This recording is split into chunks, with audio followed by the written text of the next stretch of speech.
काट रहा था, उसने उससे कहा कि मुझको, बोले हाँ तुझको उसने भेजा है, तो अभी ठहर, मैं जरा काम कर रहा हूँ।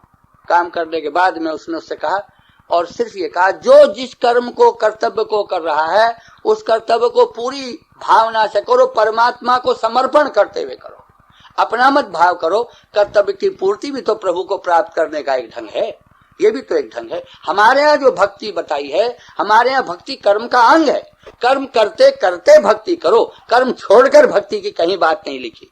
गीता में दो निष्ठा लिखी है, एक सांख्य निष्ठा और एक कर्म निष्ठा। कर्म निष्ठा में ही, कर्म निष्ठा के अंतर्गत ही भक्ति है। भक्ति तो एक भीतर का रस है। इस कर्म तो हाथ पैर की एक्टिविटी है, आप फिजिकल एक्टिविटी कर्म कर रहे हैं, बॉडीली एक्टिविटी, लेकिन भक्ति तो भीतर का रस है। तो भीतर भगवत भाव आपके जागा हुआ है, वो उसके बिना तो जीवन सूना हो जाएगा। उसके साथ साथ आप अपना कर्म करें, ये कर्तव्य भावना। तो इस प्रकार एक धर्म व्याध की कथा मुझे याद आ गई, जो मैंने आपको सुनाई, और सुनाई थी इस सिलसिले में कि वो पतिव्रता नारी क्या कर सकती है और स्त्रियों को कैसा रहना चाहिए, जो स्त्रियों को कैसा रहना चाहिए। और हमारे जो परिवार आज टूटते चले जा रहे हैं, आप कल्पना करिए थोड़ी देर को कि जिन किन्हीं लोगों के डिवोर्स हो रहे हैं, और वो लड़के अभी शादी को कुछ महीने हुए थे, माँ कहीं चली गई, बाप कहीं चला गया, वो बच्चे कितने फ्रस्ट्रेशन में पलेंगे, कितना फ्रस्ट्रेशन होगा। जिनको माँ का प्यार नहीं मिला, क्या कभी बच्चे मेंटली हेल्दी होंगे? जिनको बाप का दुलार नहीं मिला, क्या कभी वो मेंटली हेल्दी होंगे? जिन माँ तो पृथ्वी है, क्षमा की मूर्ति, और पिता आकाश है, तो माता और पिता और गुरु अंतरिक्ष है।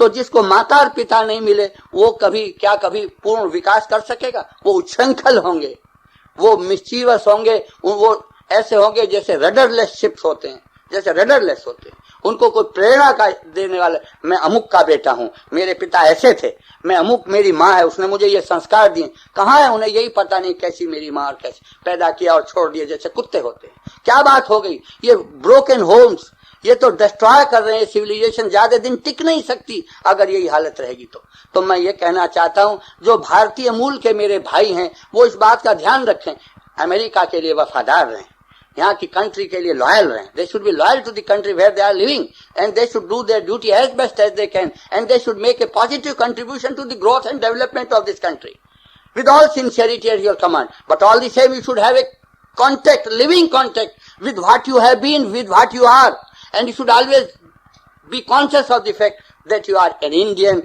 अगर आप भारतीयता से उखड़ गए तो you will be like an uprooted tree, neither here nor there.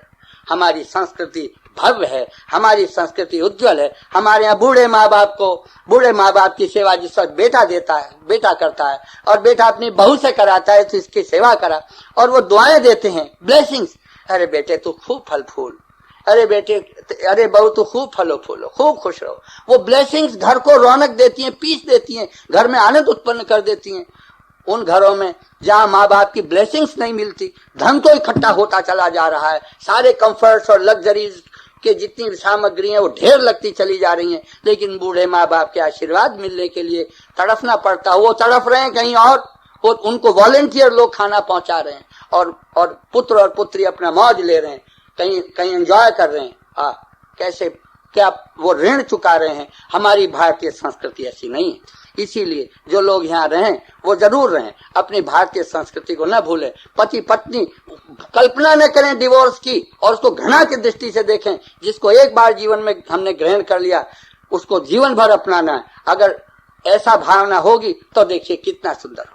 उसको उसी दृष्टि से देखना है कि जिस दृष्टि से हमने एक बार उसे पहली बार देखा था, तब तो आपका लव है। नहीं तो लव इज इटर्नल और ये सब बात तो फिर तमाशे की है, जो आप कागज पर लिखते हैं और कहते हैं। लव को आप जानते ही नहीं, लव को आप जानते नहीं। वासना और प्रेम में एक अंतर होता है। वासना शरीर की एक बदबू है, और जो प्रेम है वो आत्मा का एक रस है, आत्मा की सुगंधी है। तो प्रेम ही जब परमात्मा की ओर प्रवृत्त हो जाता है, प्रेम रसी, वही भक्ति कहलाती है। लेकिन जिसने अपनी पत्नी से प्रेम नहीं किया और पत्नी ने पति से प्रेम नहीं किया, वो प्रेम रस को क्या जाने, वो भगवान को भी क्या प्रेम देगा। जिस पत्नी ने तो अपने पति को प्यार करके नहीं देखा, प्यार किसे कहते हैं? लव फॉर लव से। I love you because I have to love you, no other reasoning, कोई नहीं। और लव किससे कहते हैं? गिव एंड टेक नहीं कहते, सौदेबाजी नहीं है। अगर तू प्यार करेगा तो मैं भी प्यार करूंगा, तू मुझे गाली देगा तो मैं भी गाली दूंगा। This is give and take, this is सौदेबाजी, दिस इज बार्गेन। तू प्यार करो कि नहीं करो, मैं प्यार करूंगा, तेरे प्यार की मुझे परवाह नहीं है, तू कर या न कर, मुझको करते रहना। अगर ये पति के अंदर भाव ना हो, यही पत्नी के अंदर भाव ना हो, तू प्यार कर या नहीं कर, मैं तुझे प्यार करूंगा, ये दोनों के अंदर भाव ना हो, एक दूसरे को देख करके सरसते हो, आनंद तो तभी है प्रेम जब होगा। माता पिता पहले तो पति पत्नी आपस में प्रेम करना सीखें, फिर बच्चों से प्रेम करना सीखें, और बच्चों को भी एहसास हो, उनमें सिक्योरिटी तो तब आएगी जब they are sure that these parents will live. और अगर उन्हें यह पता हो कि ये पेरेंट्स आज है कल बिछड़ जाएंगे, तो सिक्योरिटी तो आप उनकी खत्म कर रहे हैं। आपने जिन बच्चों को जन्म दिया है उन बच्चों की सिक्योरिटी रखना भी आपका ड्यूटी है। लेकिन अगर आप एक दूसरे से जुदा हो जाते हैं डाइवोर्स करके, तो उन बच्चों की सिक्योरिटी कहाँ है? सेंस ऑफ सिक्योरिटी उनमें कहाँ है? सेंस ऑफ सिक्योरिटी उनकी खराब होगी, वो फ्रस्ट्रेट होंगे, आप उनके कर्तव्य जो उनके प्रति है उस दायित्व से आप परे को हो जाएंगे, वो आपका कोई काम अच्छा नहीं होगा। Duty towards your wife, duty towards your husband, duty towards your children, duty towards your parents, old parents, जो आप जरा सा सेवा करेंगे और आपको आंखों में पानी भर करके वो प्यार से आशीर्वाद देंगे, फलो फूलो भैया, फलो फूलो भैया, खुश रहो भैया। अब हमारा बुढ़ापा आ गया, हमारा सहारा और कौन है? हमने जिनको जन्म दिया, पालन किया, अब हम उनकी तरफ निगाह नहीं करें तो किसकी तरफ निगाह करें? वो अगर उनको सहारा नहीं बन सकते तो कौन आदमी? दूसरे लोग आए और वो अनाथालय में उनको ओल्ड हाउसेज में वॉलंटियर्स खाना पहुंचाएं और वो इस तरह से जीवन जीते हो। तो ये सारी भावना हमारी भारतीय संस्कृति की थी। हमारे परिवार आज टूटते चले जा रहे हैं। पत्नी किसे कहते हैं? पत्नी कहते हैं जो पतनात उन्नयति, पत्नी उसे कहते हैं जो पति को पतन होते हुए से रोके, संभाले, ऊपर को चढ़ाए, ऊपर को चढ़ाए। और पति किसे कहते हैं? पाती, जो उसकी रक्षा करता है, पूरी तरह से रक्षा करता है। इसीलिए बाएं हाथ पर बैठाते हैं। बाएं हाथ पे किस लिए बैठाते हैं? अगर कोई शत्रु आया तो दाएं हाथ से मारेंगे, तेरी बाएं हाथ से रक्षा करेंगे, इसलिए बाएं हाथ पर बैठाते हैं। बामांगी, इसीलिए बामांगी कहते हैं। हमारे यहाँ की भारतीय स्त्री कहने को तो कहती मैं आपकी दासी हूं, लेकिन दासी तो मुंह से शब्द घर की स्वामिनी हो जाती है, पति की स्वामिनी हो जाती। पति तो पूछ पूछ करके उससे काम करता है, मुंह से ही तो कहा जाता है दासी। दासी कहने का मतलब दासी नहीं है, it's not slavery, it is just a surrender of the personality. आत्मसमर्पण, या आत्मसमर्पण का भाव होता है। इसीलिए हमारे यहाँ की संस्कृति एक दिव्य संस्कृति है। भले ही मेरा देश भूखा नंगा गरीब हो, लेकिन वहाँ शांति है, बहुत शांति है। अब कुछ वातावरण बिगड़ने लगा है जब से हवा चली है, और वो सब जगह हवा चल रही है। मेरा केवल अपने भारतीय भाइयों से ये कहना है कि आप लोग आज गुरु पूर्णिमा के दिन मुझे बुलाया है। गुरु कौन होता है? गुरु भगवान कृष्ण को बनाओ, भगवान कृष्ण को गुरु बनाओ, वही गुरु हैं, उन्हीं को गुरु बनाओ। या कोई ऐसा सिद्ध पुरुष हो जो एब्सोल्युटली सेल्फलेस हो, जो देता ही देता हो, लेता ना हो, जिसकी ऐसी दृष्टि ना हो, वो भी गुरु बनने का अधिकारी है। तो क्योंकि ऐसे लोग मिलते नहीं हैं, इसीलिए गुरु परमात्मा को बना लेना चाहिए। भटकने की आवश्यकता नहीं है। परमात्मा गुरु भी है, परमात्मा सब हमारा माता है, पिता है, परमात्मा हमारा सब कुछ है। परमात्मा के साथ आत्मीयता का नाता आपका होना चाहिए। आत्मीयता का नाता किसे कहते हैं? आत्मीयता का नाता इसे कहते हैं कि जिसे आप अपना बना लेते हैं, उसे प्यार करते हैं। आत्मीयता किसे कहते हैं? जिसे आप अपना बना लेते हैं, प्यार करते हैं, और जिसे प्यार करते हैं उसे अपना बना लेते हैं। पति पत्नी का आत्मीयता होती है। पति ने पत्नी को, पत्नी ने पति को अपना बना लिया, इसलिए प्यार कर रहे हैं। जिस रोज अपना बना लिया जाता है उस रोज प्यार किया जाता है, और जब प्यार किया जाता है तो अपना बना लिया जाता है। लेकिन उस प्यार करने में और अपना बनाने में स्टेबिलिटी तो हो। वो कोई खेल तो नहीं होना चाहिए कि आज नाराजगी, तुमने ऐसा क्यों कह दिया, मैंने ऐसा क्यों कह दिया, और वो नाराजगी हो गई तो छोड़ो, या मूड बदल गया, जैसे अभी ये बहुत दिन हो गया जूते को, अभी से जूते को बदलो। हमारे ह्यूमन रिलेशनशिप्स को, जो ह्यूमन रिलेशनशिप्स हैं, इनमें सैंक्टिटी लाओ, इनमें पवित्रता लाओ, और इनमें एक स्थिरता लाओ। इनमें एक तभी शांति उत्पन्न होगी, तभी जीवन में सुख उत्पन्न होगा। मैं अब और कहां तक कहूं।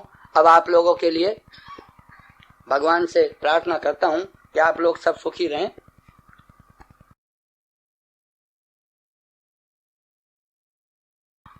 एतद्देश प्रसूतस्य सकाशात् अग्रजन्मनः एतद्देश प्रसूतस्य सकाशात् एतद्देश प्रसूतस्य सकाशात् अग्रजन्मनः स्वं संचित्तरित्रं शिखेरन् पृथिव्यां सर्वमानवा गायन्ति देवा किल गीतकानि धन्यास्तुते भारत भूमि भागे स्वर्गापवर्गास्पद मार्ग भूते भवन्ति भूय पुरुषस्तत्पात्। ये मैंने भारत की प्रशंसा की। यदि आप कहें तो मैं आज स्तोत्र रत्नाकर लाया हूँ।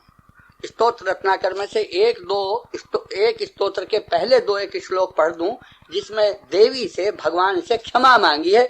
अगर मैं वही परसों वाला प्रसंग, अगर मैंने कसूर किया है तो कन्फेशंस करने की प्रीस्ट के सामने जरूरत नहीं है, कोई जरूरत नहीं किसी के सामने कन्फेशंस करने की। भगवान के सामने कन्फेशन करो सीधे सीधे, और वो क्षमा का सागर है। इसीलिए परमात्मा का एक सुंदर नाम है पतित पावन। परमात्मा का नाम है पतित पावन। अरे हम पतित नहीं होंगे तो उसे पतित पावन कौन कहेगा? उसको पतित पावन कौन कहेगा? हम पतित हैं तब तो वो पतित पावन है। उसका एक बहुत सुंदर नाम है। हमारे जैसे पतितों की वजह से उसका नाम पतित पावन है। लेकिन वो भावना कैसी, वो दो श्लोक सुना देता हूं।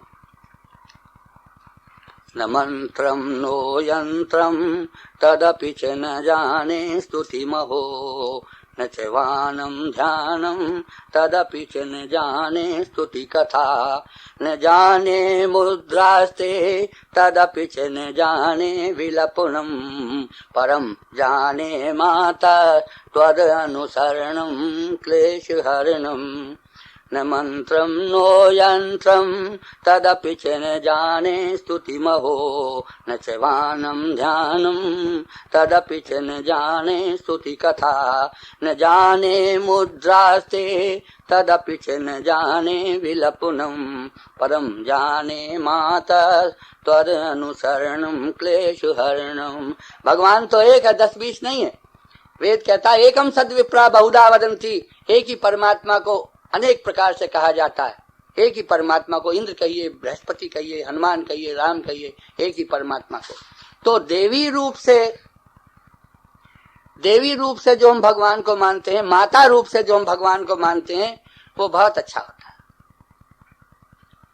परमात्मा को हम अनेक रूप से, परमात्मा के समीप हम अनेक रूप से जाते हैं, लेकिन जब हम उसे माता मान करके जाते हैं, देवी मान करके, तो हम ये आश्वस्त हो जाते हैं कि वो हमको क्षमा करेगी, प्यार करेगी, दुलार करेगी। पिताजी तो कभी गुस्सा आता है तो थप्पड़ भी लगा देते, गलती क्यों की? माँ नहीं लगाती। माँ तो अगर पिताजी नाराज होने लगे तो उल्टा बीच में आ जाती है, इसे मत मारो, दुलार कर देती है। तो माता दुलार देती है, प्यार देती है, क्षमा से भरी हुई होती है। मैं तो कभी कभी सोचता हूँ माँ के नाम से तो हृदय में ऐसा भाव आना चाहिए कि नेत्रों से आंसू जाग जाए, नेत्रों में से आंसू निकल पड़े, नेत्रों से आंसू उमड़ पड़े हैं। माँ ने किस प्यार दुलार से पाला है, और वो बूढ़ी हो गई तो माँ की सुध नहीं ली जाती। उस बूढ़ी हो गई, भले ही उसके मूड खराब हो गए हो, भले ही उसकी जबान कड़वी हो गई हो, लेकिन माँ तो माँ है। माँ तो माँ है, उसका कोई रिप्लेसमेंट नहीं है। तो माँ तो देवी का स्वरूप होती, भले ही उसकी जबान खराब हो गई हो। वो बूढ़ी माँ कितने दिन और जिएगी? जब तक भी जिएगी तब तक वो भले ही ऊपर से गाली देती हो, मन से आशीर्वाद जरूर देती है। तो माता मान करके परमात्मा को भी स्वीकार करते हैं। तो कहते हैं मैं मंत्र तंत्र नहीं जानता, ज्ञान नहीं जानता, मैं कोई ध्यान की मुद्रा नहीं जानता। हे माता, मैं तो केवल तेरे पीछे पीछे लगना जानता हूँ। विधेर ज्ञानेन द्रविण विरहेण लसतया विधेया शक्यत्वा तव चरणयोरया च्युतिरभूत् तदेतत् क्षन्तव्यं जननि सकलोद्धारिणी शिवे कुपुत्रो जायेत क्वचिदपि कुमाता न भवति। ये शंकराचार्य का गाया हुआ है कि कुपुत्र तो हो जाता है माता, लेकिन कुमाता दुनिया में नहीं होती। कुपुत्र तो होते हैं, मैं भी तेरा कुपुत्र हूं, पर तू कुमाता तो नहीं होती, बुरी माँ नहीं होती। तो बुरी माँ नहीं होती, बुरा बेटा हो जाता है। कुपुत्रो जायेत क्वचिदपि कुमाता न भवति। पृथिव्यां पुत्रास्ते जननि बहवः सन्ति सरला परं तेषां मध्ये विरलतरलोऽहं तव सुतः मदीयोऽयं त्याग समुचितमिदं नो तव शिवे कुपुत्रो जायेत क्वचिदपि कुमाता न भवति। हे माता, तेरे बड़े बड़े ज्ञानी और धर्मात्मा बड़े बड़े पुत्र हैं, एक पापी पुत्र ये भी तेरा आ गया, इस बात को ध्यान रख माँ कि कुपुत्र तो हो जाते हैं, कुमाता नहीं हुआ करती, तू मुझे हृदय से लगा ले।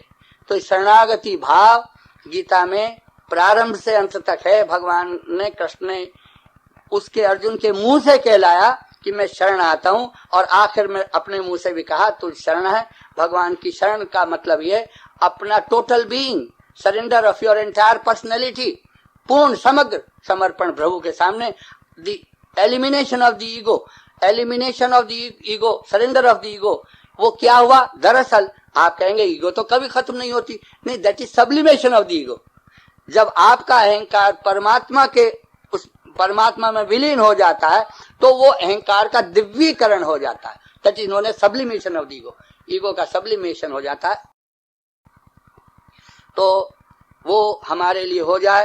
केवल इतनी बात कहकर समाप्त करूंगा कि जो मंत्र हैं, गुरु मंत्र किसे कहते हैं? मंत्र किसे कहते हैं? मंत्र तो यज्ञानाम जप यज्ञोस्मि। कृष्ण कहते हैं कि यज्ञों में सबसे बढ़िया यज्ञ में जप यज्ञ हूं।